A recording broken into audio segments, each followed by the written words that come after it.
Бердем Россия партиясының логотипы төшерелгән автобус Нурлатларның иң яраткан урыннары үзәк мәйданга килде.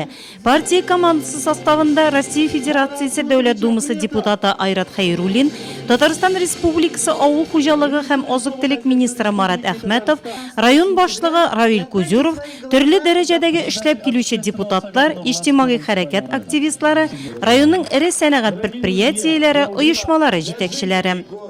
Наша партия, партия «Единая Россия», всегда старается быть ближе к народу. У нас более 50 общественных приемных открыто в Республике Татарстан. Общественных приемных нашего руководителя, нашего лидера Дмитрия Анатольевича Медведева.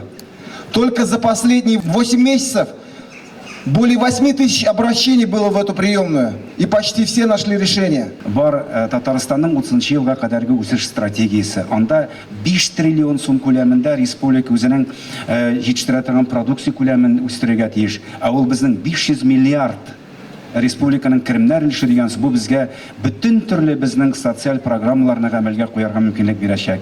Без менә шушындый республикада яшәүебез белән горурланырга тиеш.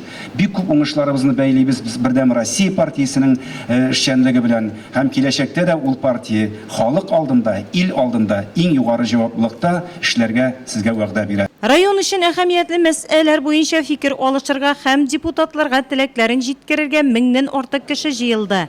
Очрашуда төрле темалар күтәрелде. Бигрәк тә авыл хуҗалыгына кагылышлы сораулар күбейде. Әлмәт авылыннан килгән Мәдинә Хәмидуллинаны җирлектә сөтчелек комплексы төзеп эш урыннары булдыру мәсьәләсе кызыксындыра. Депутат Айрат Хәйруллин бу юнәлештә ярдәм итәчәген белдерде. Запущен комплекс на 400 дойных коров в деревне Кульбаево-Мараса, который позволит трудоустроить около 30 человек. И такой же комплекс на 400 дойных коров планируется запустить в деревне Кичкальня. Республика җитәкчелеге авылларда шәхси ярдәмче хуҗалыкларны үстерүгә бик нык әһәмият бирә. Авыл халкына мөгезле эретерлек сатып алу, каралты куралар төзү, төрле авыл хуҗалыгы техникалары сатып алу өчен ташламалы кредитлар бирелә.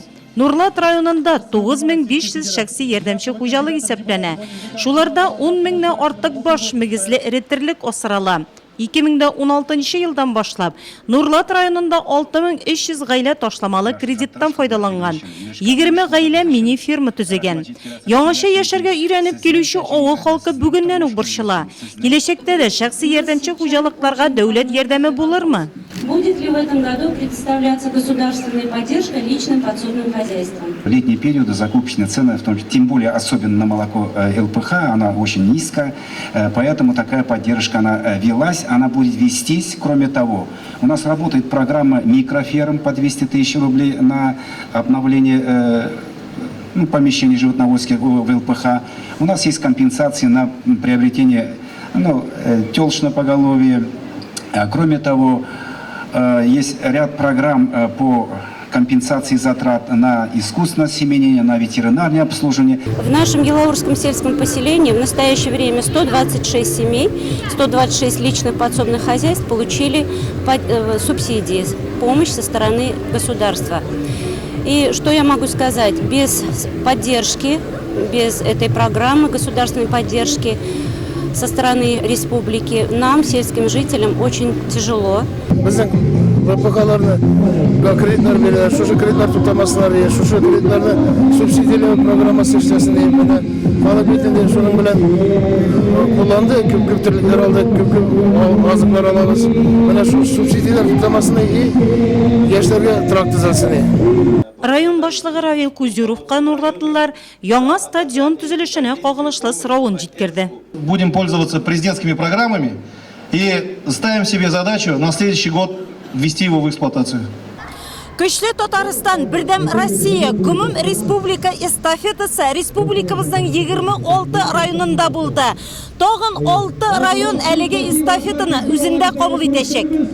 Бүген партия командасы Бөгелмә районына юл тота. Эстафета маршруты Татарстанның барлык районнары аша үтә.